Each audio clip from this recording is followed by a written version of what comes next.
Ici, Zayana. Et ce que je vais te raconter, je n'en suis pas forcément fière. Il s'agissait d'un manque, de ce moment où l'amour se vide sans prévenir et où tu ferais n'importe quoi pour retenir ce qu'il reste. Je croyais vouloir le récupérer. En vérité, j'essayais surtout de récupérer la femme que j'étais quand il m'aimait encore. On dit qu'il ne faut pas toucher à certaines choses. Moi, cette nuit-là, j'ai choisi d'y toucher quand même. Il n'y a pas eu de rupture, pas de cri, pas de scène, juste un effacement. Lent, presque poli. Il m'embrassait encore, mais son regard partait déjà ailleurs. Et plus il s'éloignait, plus je restais accrochée à son ombre.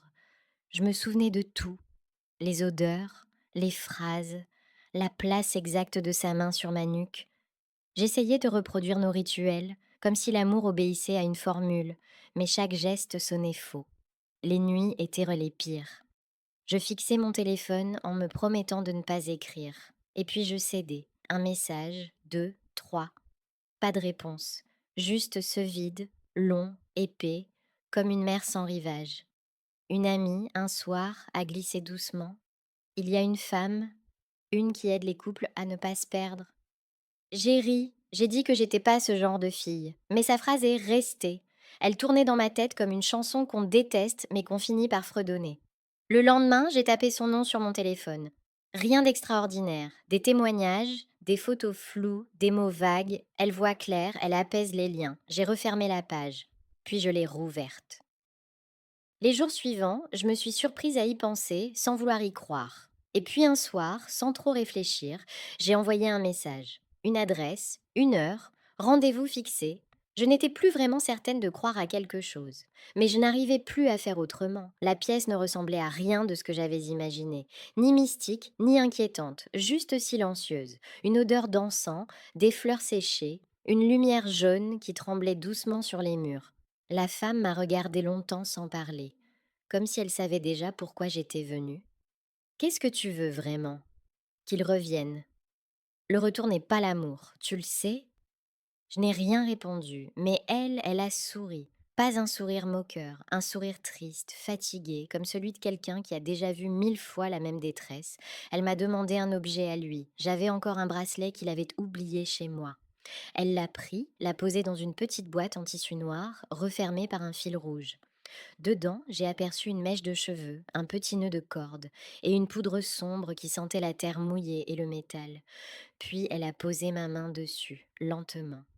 Ce soir, tu placeras cette boîte là où son souffle dort, là où les rêves entendent encore.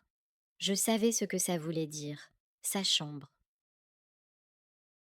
Cette nuit-là, j'ai monté les escaliers de son immeuble comme on remonte dans un souvenir qu'on n'a pas digéré. Le code n'avait pas changé. L'air avait la même odeur qu'avant. Il n'était pas là. Je me suis glissée jusqu'à sa chambre, doucement. La lune dessinait un rectangle pâle sur les draps. J'ai glissé la boîte sous le matelas, juste à l'endroit où sa tête reposait chaque nuit. À cet instant précis, j'ai senti quelque chose bouger, une pression, une chaleur, une peur. Je ne savais pas si ça venait de la pièce ou de moi. Quand j'ai refermé la porte, mon cœur battait comme s'il cherchait à sortir. Le lendemain, il a appelé, comme si une corde invisible venait de se retendre. Il m'a dit qu'il avait rêvé de moi, qu'il s'était réveillé avec mon prénom dans la bouche. Je me suis dit que c'était une coïncidence, et en même temps, je n'étais plus sûre de vouloir le croire. Les jours suivants, tout semblait redevenir comme avant, les messages, les appels, les gestes tendres, mais quelque chose avait changé. Son regard, sa voix, l'intensité trop forte, presque étrangère. Il m'appelait la nuit, disait qu'il ne dormait plus, qu'il me sentait près de lui-même quand j'étais loin. Et moi, au lieu d'être heureuse, j'ai commencé à avoir peur. Je rêvais de lui chaque nuit. Des rêves flous, lourds, étouffants. Une porte qui s'ouvre, un souffle derrière moi et cette impression qu'on m'observe dans mon sommeil. Chez moi, l'air semblait plus dense, les murs plus proches. J'avais l'impression d'avoir fait quelque chose qu'il ne fallait pas. Et chaque fois que je pensais à cette boîte, j'avais le cœur qui battait trop vite. Un matin, je me suis regardée dans le miroir. J'ai vu une fille qui n'attendait plus l'amour, mais une réponse. Quelque chose que personne ne pouvait lui donner. Je suis retournée voir la femme. Elle n'a même pas levé les yeux quand je suis entrée. Ce qu'on appelle dans le manque vient avec le manque. J'ai murmuré: Je veux défaire. Elle a hoché la tête. Alors retourne là où tu as posé, reprends. Et quand tu rentreras, lave ta maison. L'eau, le sel, les fenêtres ouvertes, le reste suivra. Je ne savais plus si je devais la croire ou m'obéir à moi-même. Je suis retournée chez lui un après-midi de pluie. Tout était comme avant, son parfum, la tasse oubliée sur la table, le silence. Mais quelque chose en moi était différent. J'ai soulevé le matelas, lentement. La boîte était toujours là.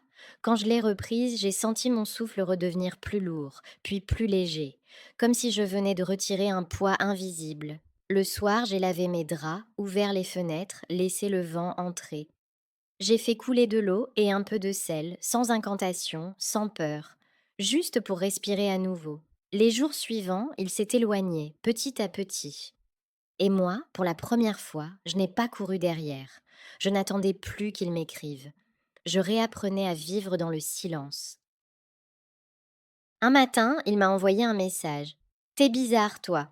J'ai souri. Ce n'était pas moi qui étais bizarre. C'était la corde entre nous qui venait enfin de se rompre. Je croyais avoir lié son cœur au mien. Mais en réalité, j'avais juste attaché le mien à son absence. Je ne sais pas si l'envoûtement a marché.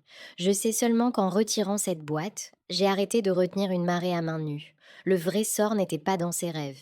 Il était dans ma peur de le perdre. Et c'est elle que j'ai fini par briser. Ici, Zayana. Et toi, jusqu'où es-tu déjà allé pour garder quelqu'un qui s'éloigne? Like, abonne-toi et raconte ton histoire.